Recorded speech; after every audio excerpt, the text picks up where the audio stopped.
व्रतान्ते कार्तिके मासी त्रिरात्रं समुपोषितः स्नातः कदाचित् कालिन्द्यां हरिं मधुवनेर्चयन्।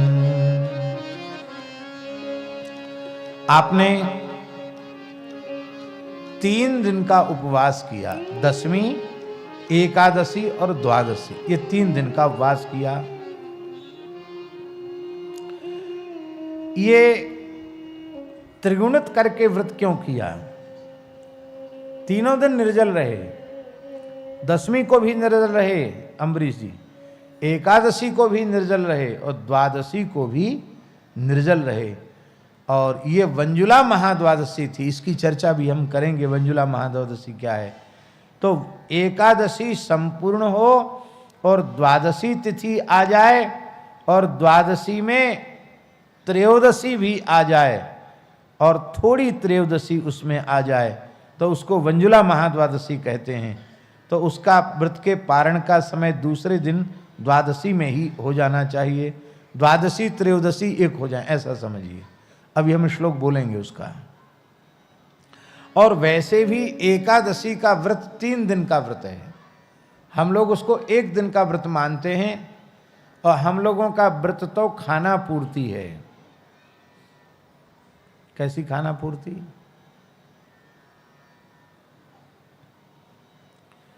विनोद में लोग कहते हैं कि एकादशी है ना, 11 बार तक फलाहार करोगे तो व्रत भंग नहीं होगा, क्योंकि एकादशी है, एकादश माने 11 होता है। हाँ, इससे ज्यादा करोगे तो विचार करना पड़ेगा कि कहीं व्रत भंग हो गया क्या। हा? महीना भर में 15 दिन में जितना गरिष्ठ नहीं पाते हैं उतना गरिष्ठ एकादशी को पहले से विचार करने लग जाते हैं। इस बार रबड़ी बनाएंगे कि मलाई के मालपुआ बनाएंगे कि खोवा के गुलाब जामुन बनाएंगे कि सिंघाड़े का हलवा बनाएंगे कि छेना की खीर बनाएंगे कि मखाने की खीर बनाएंगे, काय की भुजिया बनाएंगे। हाँ महाराज, इतने व्यंजन एकादशी के। एक पंजाबी भगत था, वो कहता था, गुरुजी ये महिलाएं व्रत क्यों करती हैं? कि क्यों करती? सेहत बनाने के लिए।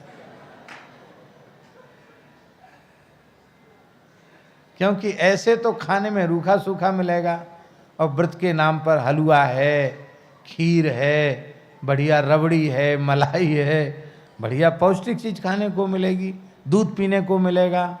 बोलो भक्तवत्सल भगवान की।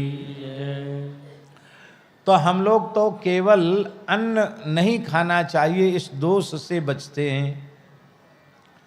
और हम ये भी कह रहे हैं कि जिसके शरीर की जैसी सामर्थ्य हो वैसा ही करना चाहिए। और आप व्रत करो और सामर्थ्य से बाहर हो और बीमार हो जाओ, फिर भजन साधन आपका छूट जाए, ये अच्छी बात नहीं है।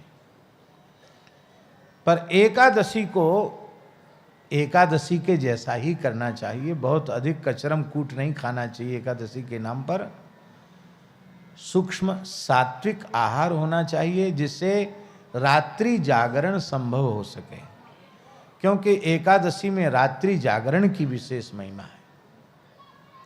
तो एकादशी का व्रत बाबा 3 दिन का है। दशमी को एकाहार, एक समय भोजन, भूमि शयन, ब्रह्मचर्य का पालन। और फिर एकादशी को 1 बार फलाहार, रात्रि जागरण। फिर द्वादशी को 1 ही बार पारण के समय जो लेना है, उसके बाद दोबारा कुछ नहीं खाना है। तो 3 दिन का व्रत हो गया कि नहीं? दशमी को रात्रि में नहीं खाना है, सवेरे बाल भोग भी नहीं करना, एकाहार लेना है। द्वादशी को भी एकाहार लेना है। और एकादशी जैसी आराम हो जाएंगी, दंडोत करके चली जाएंगी। भैया ये भूखों मर रहे हो, या के पास रह के हम क्या करेंगे? तो हम तो बीमारियों को भी बढ़िया बढ़िया माल खिलाते हैं, तो बीमारी हमको छोड़ के नहीं जाती। बोलो भक्तवत्सल भगवान की जय।